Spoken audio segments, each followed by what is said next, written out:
چونکہ تو نے میرے عہد اور قوانین پر عمل نہیں کیا، میں تیری سلطنت تجھ سے پھاڑ ڈالوں گا، مگر اپنے بندے داؤد کی خاطر میں تیرے بیٹے کو ایک قبیلہ دوں گا۔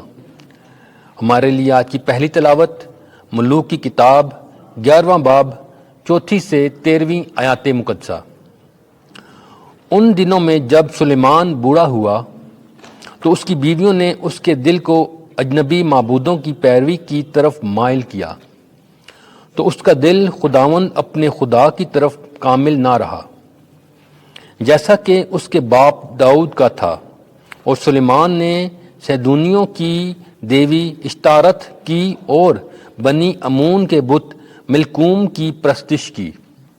اور سلیمان نے خداوند کی نگاہ میں بدی کی اور اپنے باپ داؤد کی طرح اس نے خداوند کی پورے طور پر پیروی نہ کی۔ تب سلیمان نے مواب کے بت کموش کے لیے اس پہاڑ پر جو یروشلم کے سامنے ہے، اور بنی امون کے بت ملکوم کے لیے ایک اونچی جگہ بنائی، اور ایسا ہی اس نے اپنی سب اجنبی عورتوں کے واسطے کیا، جو اپنے معبودوں کے آگے بخور جلاتی اور قربانیاں گزرانتی تھیں۔ تب خداوند سلیمان سے ناراض ہوا، کیونکہ اس کا دل خداوند اسرائیل کے خدا سے جو 2 دفعہ اس پر ظاہر ہوا تھا پھر گیا، اور اس بات کے بارے میں اس نے حکم فرمایا تھا کہ وہ دوسرے معبودوں کی پیروی نہ کرے، مگر خداوند نے جو حکم اسے دیا تھا اس نے نہ مانا۔ تو خداوند نے سلیمان سے کہا، چونکہ تو نے یہ کیا ہے اور میرے عہد کو اور میرے قوانین کو جن کا میں نے تجھے حکم دیا تو نے نہیں مانا، تو میں تیری سلطنت تجھ سے پھاڑ ڈالوں گا اور اسے تیرے خادم کو دوں گا، لیکن تیرے باپ داؤد کی خاطر میں تیرے دنوں میں ایسا نہ کروں گا، پر تیرے بیٹے کے ہاتھ سے میں اس کو پھاڑوں گا، اور میں ساری مملکت کو نہ پھاڑوں گا، مگر اپنے بندے داؤد کی خاطر اور یروشلم کی خاطر جس کو میں نے چن لیا، تیرے بیٹے کو ایک قبیلہ دوں گا۔ پاک کلام کے پڑھے اور سنے جانے پر خدا کی برکت ہو۔ زبور 106 جماعتی جواب۔ آئے خداوند، اس کرم کے مطابق جو تیری امت پر ہے مجھے یاد کر۔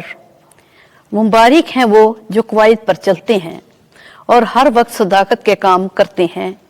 آئے خداوند، مجھے اس کرم کے مطابق یاد کر جو تیری امت پر ہے۔ جماعتی جواب۔ آئے خداوند، اس کرم کے مطابق جو تیری امت پر ہے مجھے یاد کر۔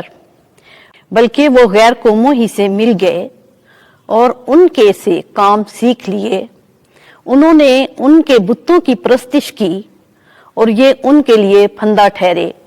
جماعتی جواب۔ آئے خداوند، اس کرم کے مطابق جو تیری امت پر ہے مجھے یاد کر۔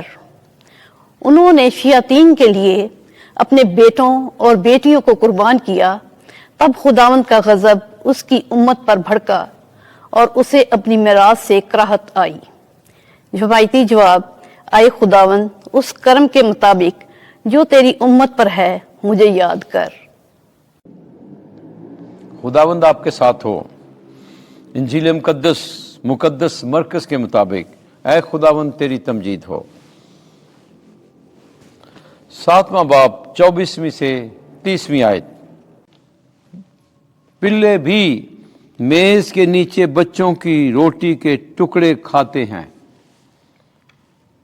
اس وقت یسوع جناسرت کے علاقے کو چھوڑ کر سور کے علاقے میں گیا، اور ایک گھر میں داخل ہو کر نہیں چاہتا تھا کہ کوئی جانے، مگر پوشیدہ نہ رہ سکا، کیونکہ فی الفور ایک عورت جس کی چھوٹی بیٹی میں ناپاک روح تھی اس کی خبر سن کر آئی اور اس کے قدموں پر گری۔ یہ عورت غیر یہودی اور قوم کی فنیکی سریانی تھی۔ اس نے اس کی منت کی کہ بدرو کو میری بیٹی میں سے نکال۔ اس نے اس سے کہا، پہلے بچوں کو سیر ہونے دے، کیونکہ بچوں کی روٹی لے کر پلوں کے آگے ڈالنا اچھا نہیں۔